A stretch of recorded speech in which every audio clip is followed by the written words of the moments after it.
Pigskin Frenzy on this wonderful Thursday afternoon. Thank you for joining us. I'm Joel Norris, and whether you're watching on YouTube, listening on Spotify, listening on Podbean, or listening on Apple, a big thank you for taking some time out of your Thursday to just sit back, watch, and listen to some NFL coverage presented by me. Now, if you're watching on YouTube, subscribe to the channel, like each episode, and leave comments down below. If you're listening on Spotify, Apple, or Podbean, all you got to do is share around with others and follow on there as well.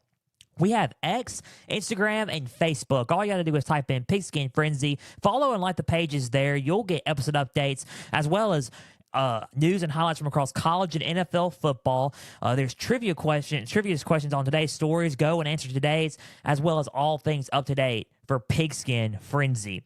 NFL day today, and well, it was an interesting week 4, right? The Chiefs won after a controversial holding call from Sauce Gardner. That was, widely talked about. Taylor was also there in New York. Would-be, right? Would-be. We had an interesting Thursday night football game between the Detroit Lions and the Packers. The Lions are for real.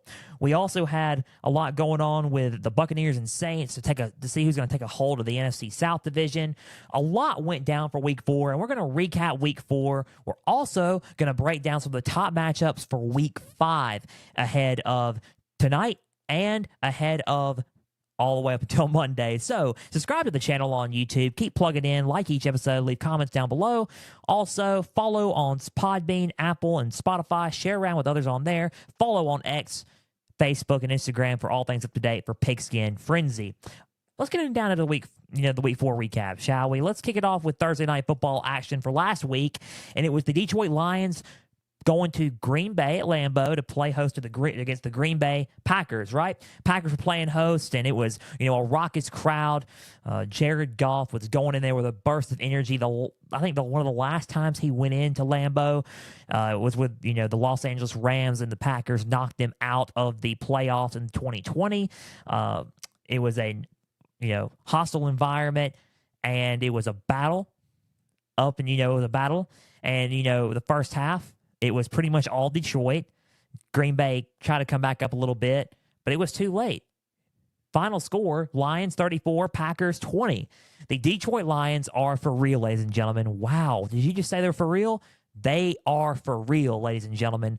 The Lions look good. Jared Goff played a decent amount of game, but it was the running game with David Montgomery who just sparked this offense into scoring 34 points and taking a hold of the NFC North Division. Who would have thought the keys have been handed over to the Detroit Lions when Aaron Rodgers went and left for New York? Let's talk about this game. Let's break it down for the Lions. Jared Goff, 19 for 28 with 210 yards and 1 touchdown with 1 interception. He had 2 carries with 10 yards. Amon-Ra St. Brown, his go-to guy, 5 receptions with 56 yards and a touchdown. Josh Reynolds played a part in this one as well. 3 receptions with 69 yards. And Jerry Jacobs on defense was a savage, right? He was an animal. 5 tackles and 2 interceptions. He was a big part of the Lions secondary this night, and he was kind of terrorizing the offense for the Packers. The main thing, obviously, that I just mentioned was the running game. David Montgomery kind of carried this team a little bit on offense. The balanced attack with David Montgomery was not to be denied. 32 carries with 121 yards and 3 touchdowns. He also had 2 receptions with 20 yards through the air. So David Montgomery was a beast in this game. He was player of the game. He played lights out, and they looked good up in Detroit. This is one of the first times in a long time where they looked pretty solid. Probably since Matthew Stafford was there, about a decade ago. They made a small playoff run and going to the playoffs. They got eliminated early on, but this is the first time they look pretty solid, in both sides of the ball. The defensive line kind of pushed the offensive line of the Packers, and they won in the trenches. I said that was the key thing for Detroit to probably win this game, was to win up in the front and went up front in the trenches, and they did that. So Detroit looked solid in this game. The Packers, let's start with Jordan Love. Jordan Love, 20 for 36 with 246 yards and a touchdown with 1 interception. He also got 1 rushing touchdown. Aaron Jones returned. He was back. He had 5 carries with 18 yards. A.J. Dillon had 5 carries with 11 yards. Romeo Doubs. Romeo Doubs has been one of those guys who has, who's been probably the go-to guy, ever since Christian Watson, got hurt. But Christian Watson's also back as well. So Romeo Doubs, 9 receptions for 95 yards. Christian Watson had 2 receptions for 25 yards and a touchdown. The two guys on defense mainly were Quay Walker and Rudy Ford. Walker had 10 sacks, or I'm sorry, he had 10 tackles, 10 tackles, and Ford had an interception. 10 sacks would be crazy, but he had 10 tackles, and Ford had an interception. So they played good on defense, but at the same time, David Montgomery and that offense was just hard to be denied. Packers played a solid game in the second half on defense, but it was just not enough to put the Lions away as they just pushed and pushed and pushed. And, just outright won. Final score, Lions 34, Packers 20. Packers, they don't look like a bad football team. They just right now aren't where the Lions are. And it's weird saying that out of my mouth, right? Right? It is weird just sitting there saying, the Lions are ahead of the Vikings and the Packers right now. But it's the truth. It is the truth. They are ahead of the Bears. To be honest, we can get on that conversation a little bit in later in this episode if y'all want to. But right now, the Lions are the standard bearer in the NFC North. They are the team, and they look good. They look good in this game. Final score, 34-20. Lions defeat the Packers. Packers don't look bad. They're just not where the Lions are currently. So good game, good score overall for both teams, and we will see what happens as the Packers go to the drawing board and the Lions carry that wind of momentum as they play the Panthers coming up. So moving on. The Buccaneers and the Saints. We talked about this game. I said that, we have to. It was one of those things where you gotta, let's see what happens with Derek Carr. And not only that, Alvin Kamara had to establish himself in the run game a little bit, and that offense just had to keep going and get into sync. Final score: Buccaneers 26, the Saints 9. Wow. Buccaneers 26, Saints 9. Now, Buccaneers played a lights-out game on offense. The Saints on offense, they still look the same. The keys that I said did not go well for the New Orleans Saints. I picked the Buccaneers to win this game close, and they did. They did. They won the game, but it wasn't close. But the Buccaneers did win the game, so I was right about 2 outcomes there. So, 26-9, Baker Mayfield played like a madman, played like Baker Mayfield of old at OU, 25 for 32 with 246 yards and 3 touchdowns with 1 interception. He had 8 carries with 31 yards. Rachaad White on the ground game, he was pretty solid, 15 carries with 56 yards. Chris Godwin was the go-to man for Baker, obviously, 8 receptions with 114 yards. Devin Tompkins, 4 receptions with 45 yards and a touchdown. Devin Tompkins is a guy that's coming into his own on this offense, rejuvenated by Baker Mayfield. So I think this is pretty cool, right? To see some of these guys step up. Mike Evans, 3 receptions with 40 yards. Tight end Cade Otton and rookie wide receiver Trey Palmer each caught a touchdown of Baker Mayfield's 3. So rookie out of Nebraska and LSU, Trey Palmer catching a touchdown there, as well as Cade Otton catching a touchdown. So the Buccaneers, they played well on defense. They had an interception by D. Delaney, defensive back D. Delaney, and the Buccaneers look pretty solid on defense. They look a little bit more in tune on offense. They look good on defense. They probably just got to fill a little bit more gaps, to compete more. But they look like a team that is probably going to surprise a lot of people on their schedule still. So watch out for Tampa Bay, man. I was one of those guys that was like, let's see how it goes. But now I'm kind of high on Tampa Bay right now. So we got to see where it goes. Everyone was saying Tom Brady's gone. What's going to happen, with Baker Mayfield taking over? I'm actually loving it right now. Baker is showing something right now. He's showing that, hey, I am a starting quarterback in the league. I am leading this team, and we are ahead in the NFC South currently. Baker Mayfield. Everyone thought it was going to be the Saints, but with Derek Carr. But Baker Mayfield, man. Baker Mayfield is doing it in the NFC South. Let's go with the Saints really quick. They did look a little out of sync. Derek Carr playing through an AC sprain on his shoulder, so I can't blame him because it's a tough injury. Derek Carr, 23 for 37 with 127 yards. Jameis Winston came in later, and it was 0 for 1 with an interception. Alvin Kamara, 11 carries with 51 yards, 13 receptions with 33 yards. Taysom Hill had 4 carries with 10 yards, with 1 reception with 7 yards. Michael Thomas, 4 receptions with 53 yards. Rashid Shaheed has been a receiver that's been coming into his own on this offense. He had 3 receptions with 33 yards. The Saints defense played well still and gave it their all with 1 interception from Isaac Yiadom. So Yiadom and the defense, they look solid. The Saints defense is not the issue. It's weird because the curve in Louisiana right now with the teams out of college with LSU and then out of the Saints with the NFL, you look at both teams and you're like, okay, one's got a defensive issue, one's got an offensive issue. The Saints have the offensive issue, LSU has a defensive issue. That's a college episode. We already discussed that on this past Tuesday's episode. Go and listen back to it. Episode 63. This is episode 64 now. So the Saints just look a little out of sync on offense. There's something missing. I don't know what it is. It's the inconsistency is happening again. And it's just we don't know what's happening. We don't know what's clicking, right? It's not only the play calling. There's just no rhythm.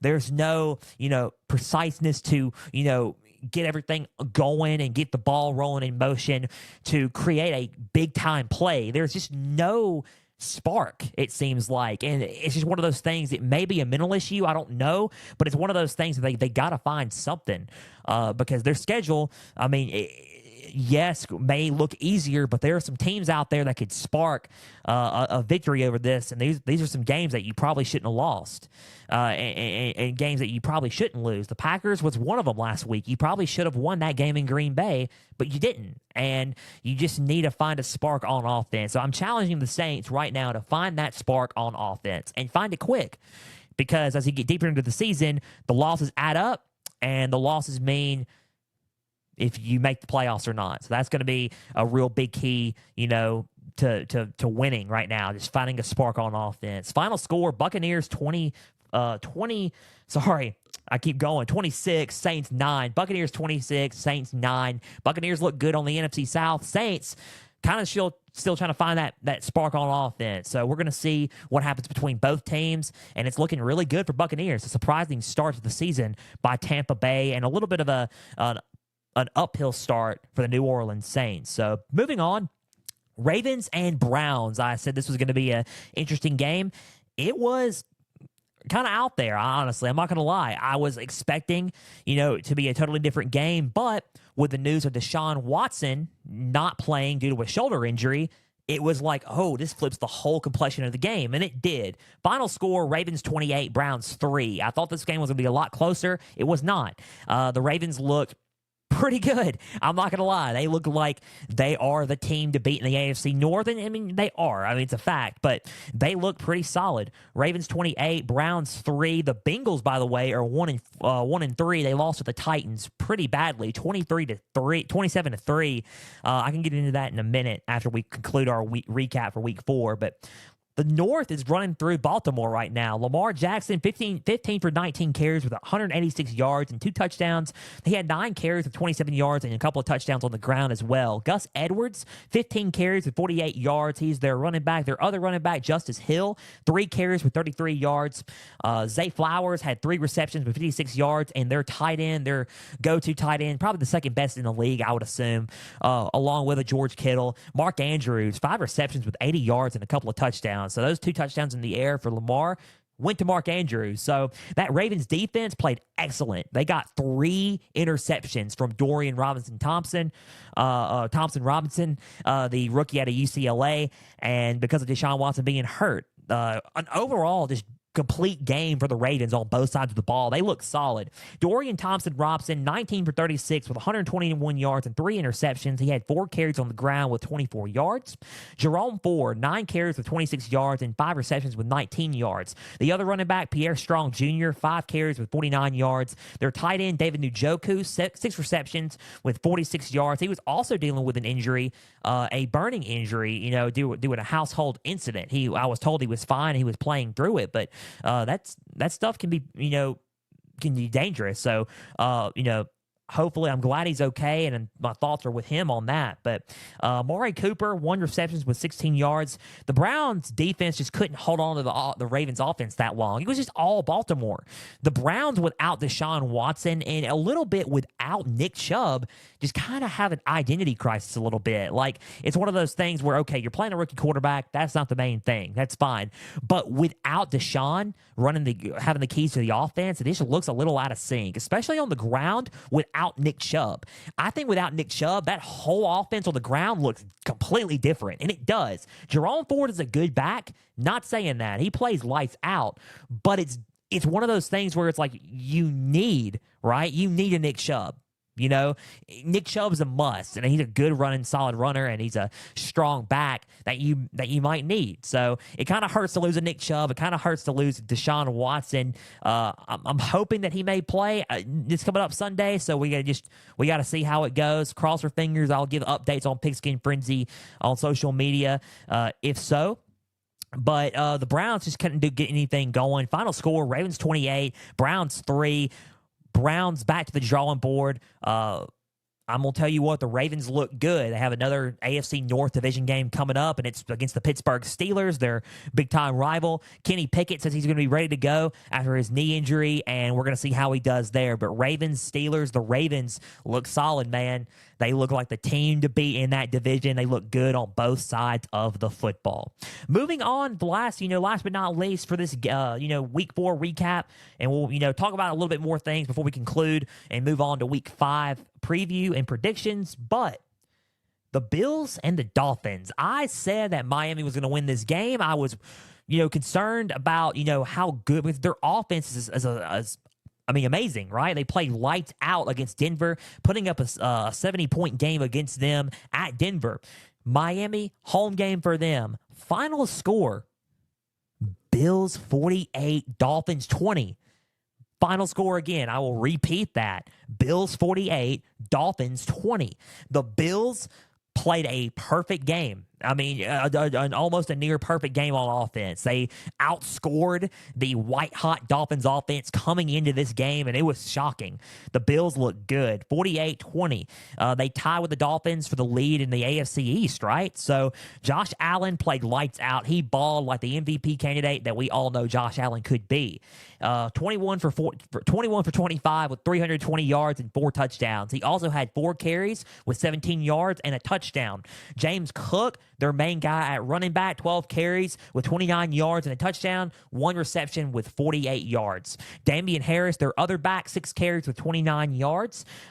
Gabe Davis had 3 receptions with 61 yards and a touchdown. But let me go on and tell you something. And it's that connection with Stephon Diggs that you got to watch out for. And it paid some dividends for the Bills offense in this one. 6 receptions with 120 yards and 3 touchdowns for Stephon Diggs.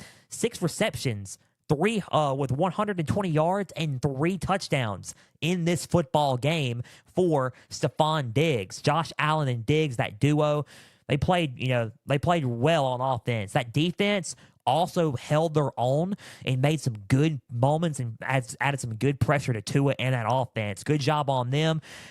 It was behind Matt Milano's, his 8 tackles, and a defensive back, Micah Hyde's interception. So they played really well on defense there. Give them credit, where credit is due there. Let's go with the Dolphins really quick. Tua Tagovailoa, 25 for 35 with 282 yards and a touchdown. He also had an interception. He also had that interception with Micah Hyde, and then 2 carries with 7 yards. Devon Achane, he is back and rolling. 8 carries with 101 yards and 2 touchdowns with 3 carries and 19 yards. The ones that you expected to, who's coming in white hot in this game, he actually went ice cold this game, and that was Raheem Mostert. That was just shocking for me a little bit. He was white hot coming into this game, then he just went kind of silent. 7 carries with 9 yards, 3 receptions with 36 yards through the air. Tyreek Hill, 3 receptions with 58 yards. Jalen Waddle, who did not play last week due to a concussion, he's back now. 4 receptions with 46 yards. Braxton Berrios, their tight end, 6 receptions with their receiver / tight end, 6 receptions with 43 yards and a touchdown. The Dolphins' defense didn't really play all that bad, but just got outmatched by a spectacular Bills offense. And David Long Jr., their linebacker, was a key with this one with 7 tackles. Their defense played good behind David Long Jr.'s 7 tackles. They played, pretty fierce and they tried really hard. It's just Josh Allen found the correct matchups with Stephon Diggs and Gabe Davis and just got him. Like he went on a cooking show and started cooking, right? And that's okay when you are playing against an elite level quarterback like Josh Allen. So final score 48-20. Bills looking good. Dolphins still looking good too. They're tied in the AFC East. Things are getting a little bit interesting there. The Jets and the Patriots are kind of iffy right now. The Jets played a great game against the Chiefs, but it was just that holding call, that was a controversial call. Do I think he was holding or not? I'm kind of debating it myself, but it's one of those things where can't change the game and can't change the outcome anyway. So, but the Patriots didn't look too shabby against the Cowboys. Cowboys, routed them pretty handily. And it's one of those things where right now, if you had to rank them, it's a tie game between the tie division between the Bills and the Dolphins. Then you got the Jets. Then you got the Patriots at the bottom. So right now, final score, Bills 48, Dolphins 20. That pretty much wraps up a week 4. It's funny. I mean, week 4 was very interesting. You got a lot of teams, and one thing that stood out to me, and I'm going to say this, and a lot of people are talking about it a little bit. They're mainly talking about the holding call with the Chiefs and all that, and Taylor Swift and all that. I'm not really going to get into that. Let's talk some football here for a second, and let's talk about the Chicago Bears. And you're thinking, okay, really, you're doing something a little bit different before you head into your Week 5 recap. I'll be quick with this. Chicago Bears were winning. And let me look at the final score of this one. And this is a little extra preview, a little extra thing here on Pigskin Frenzy today, talking about the Chicago Bears and the Denver Broncos game. So it was interesting. The Bears were going off. They were going off. They were playing good. They went on a 27-0 run in the second quarter, and it was 21-7 right there. They scored again 28-7, and then they scored again 28-14, and it was 28-14 in the fourth. Entering the fourth, had the game sewn up at home. And the final score was Broncos 31, Bears 28. I scratched my head. I was like, why? What happened? Y'all had a good thing going. Right now, it is the battle of the early picks in the NFL draft for 2024. And the Bears are leading that. Honestly, they're 0-4. Everyone's talking about who to blame. Do you blame the coaching? Do you blame Justin Fields? Who do you blame on offense? I don't know necessarily. It's one of those things where you look at it and you're like, okay, yay, the Broncos finally got their first win of the year, but the Bears really should have won that. So it's like, is it something to be proud of on either side of the fence here? Yes, for the Broncos, maybe it should be. They got the win, and they should be happy about that. I feel like this was a win for the Bears that they had, and they let it slip away. They just let it. They got it. They let it go away from them, and it was one of those things where you're like, as a Bears fan, you're like, wow, this is a tough break, man, because y'all are winning 28-14 at the half, and then they score 17 points, and it's 31-28. Unanswered, 17 points unanswered in the fourth to spark a comeback, and the Bears are 0-4 to start the season going into Week 5. Now the Bears have a game Thursday against the Washington Commanders at Washington. That's going to be tough, very tough at DC to go in there against a team that has been playing good and to try to get a win, and it's a must-needed win at this point. You go in against Washington 0-5, you're asking for it, right? There's a lot of rumors about Justin Fields, and there's a lot of rumors about what's going on in Chicago. I don't know what's going on in Chicago, but right now, it's one of those things where it's a little bit concerning, honestly. It was once during the offseason, everyone was hyping up Justin Fields to be an MVP candidate, but they're 0-5, they're 0-4. I mean, right now, and it's one of those things where you look at it, and you're like, ugh, you scratch your head, and go, ugh, you just don't know. You don't know what's happening. But final score of that one was 31-28. Broncos, they get a much-needed win in Chicago on the drawing board. But let's see how they play on Prime on Thursday with Al Michaels and Kirk Herbstreit on the call for that one. But that one's going to be interesting. Let's see what the Chicago Bears does in this one. What I think needs to go down if I'm Chicago is I am letting Justin Fields take more command of that offense because I feel like he doesn't have enough freedom on that offense. And you're probably thinking, dude, this guy he's not doing good, yada, yada, yada. You don't know what you're talking about, Joel. But I feel like let's just try something here.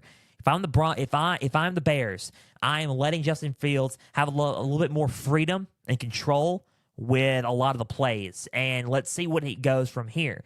If it fails, and it's Justin Fields. If it doesn't, then it might be on the Bears. Let him have some creative freedom. Let's try some new things, try some new tricks, and let's see where the Bears go from here. That was one big thing that shocked me about Week 4.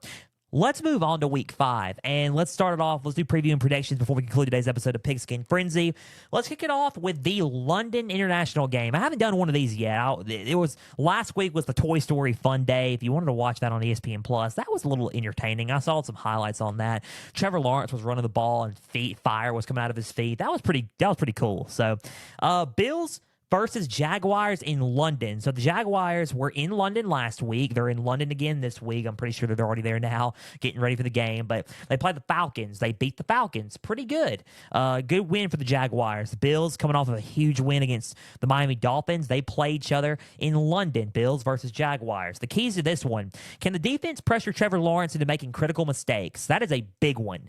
I think if they pressure a little bit, Mike Milano and guys like Leonard Floyd, who is now with the Buffalo Bills, if they pressure Trevor Lawrence into making some errors and some decisions that can, cost them some points or cost them a drive, then I'm pretty sure the Bills can probably find a way to win this one. Flip side, for the Bills defense. Now, here's the key for the Jaguars. Got to find the open matchups, and you got to limit the line of scrimmage. Sorry, I have two keys for the Bills on here, but I'm going to get to the Bills in a minute again. But I have two keys for the Bills on here. So that's one for the Bills with the defense pressuring Trevor Lawrence to making critical mistakes. For the Jaguars, finding the matchups with guys like Evan Ingram and Calvin Ridley, and keyword and winning in the line of scrimmage in the trenches. So I think that's a good thing. If they beat that front seven, the Jaguars have a good shot at winning this game here in London. Bills, last one before we move on. If Josh Allen and Stephon Diggs play like they did against the Dolphins, that's pretty much could sew it up. I mean, that was a dynamic connection. They're one of the top duos in the league, and if they play like they did against the Dolphins, that could pretty much sew it up. Who do I have winning this one? I have the Bills beating the Jaguars close. I think the Jaguars are actually pretty solid. I think them and the Texans in the South, it's probably going to come down between them two, and I think those two teams are solid in the South. Here's who and the Colts look good too, but I think, the Jaguars look pretty solid. I think it's going to be a close game, but I think the Bills are going to outmatch the Jaguars in London by a score of 31-28. I think a field goal will do it, and I think it's going to be Bills 31, Jaguars 28. Jaguars, nothing to hang their head on. They're going to compete and go out there and try their best against the Bills, but I just think the Bills are going to go down the field, kick a game-winning field goal, and ice this one coming up Sunday morning. So Bills defeat the Jaguars 31-28 in London. Next up, the Eagles at the Rams. This is an interesting one. The Rams have been kind of playing with a little bit of fire again, and I like it. The Eagles undefeated 4-0 heading into Week 5, trying to make it 5-0. Now, key to the Rams: keep running the rock with Kyren Williams. You got rid of Cam Akers. You traded in the Minnesota Vikings. Now you had another back there with you, and it was Kyren Williams, the Notre Dame running back. So I would keep running the rock with him, right? I would run the rock with him. I would, get some point, get some yards on the ground with him and try to tire out that Eagles defense. So run the rock with Kyron Williams. It was working, it was working against the Colts this past Sunday. So run the rock with Kyron Williams. The Eagles, and this is my key here, and you're probably thinking, the Eagles. Sorry for the way I said that. I was like, the Eagles. No, the Eagles. Here's their key. Someone, and I mean anybody, has to contain Puka Nacua. That man is playing on a different level. And let me want to tell you something. Ever since Cooper Kupp was hurt, they were like, who is our go-to guy? Who can we trust? We need a hero. We need a hero. Right? Puka Nacua. It was that hero, and he has been lights out the first 4 weeks. He has been probably one of the best receivers, if not the best receiver in the league for the Los Angeles Rams and in the NFL. So Puka Nacua, somebody's got to get that guy. Matthew Stafford has been throwing to him lights out. You got to double him, contain him, something. I don't know if you're going to slow him down. It's looking like this. He's looking like a receiver that's going to get his yards, but you're going to have to contain him for a little bit to try to win this game. So those are the keys. If I'm the Rams, I'm running the rock with Kyron Williams and throwing the ball to Puka. But if I'm the Eagles DBs, I am finding a way to contain Puka Nacua and limiting him in this game. Who do I have winning this game? Close game? I have the Eagles going 5-0. I have the Eagles beating the Rams. It's going to be close. I think it's going to be about 24-17. Eagles 24, Rams 17, and they get a touchdown win over the Los Angeles Rams. But Puka Nacua is going to make a statement, I think. He's still going to make a statement in this game, but I think the Eagles have enough horsepower on the offense to win this game and make it 24-17 and go 5-0 on the season. 2 more games, and we will conclude today's episode of Pigskin Frenzy. Cowboys at 49ers. Wow. Rivalry game. I'm excited. Sunday Night Football. Here we go. I haven't picked a Sunday Night Football game since week 1, so let's just pick it, right? Cowboys at Niners. This is going to be a game that's, literally, in my opinion, something's got to give, right? So, key for the Cowboys. Their defense just keeps playing how they keep playing, right? They just keep playing like the best defense in the league. That's their key. The 49ers' key, Christian McCaffrey and that offense keeps playing the way that him and the offense has been playing. Something has got to give. It is a battle between a top offense versus a defense. Now, here's the thing. The defense for the Cowboys has faced defense. Excuse me, I'm tripping up on my words. Sorry. The defense for the Cowboys have faced offenses that have kind of been hearsay, right? They're getting a test Sunday night. It's in San Francisco.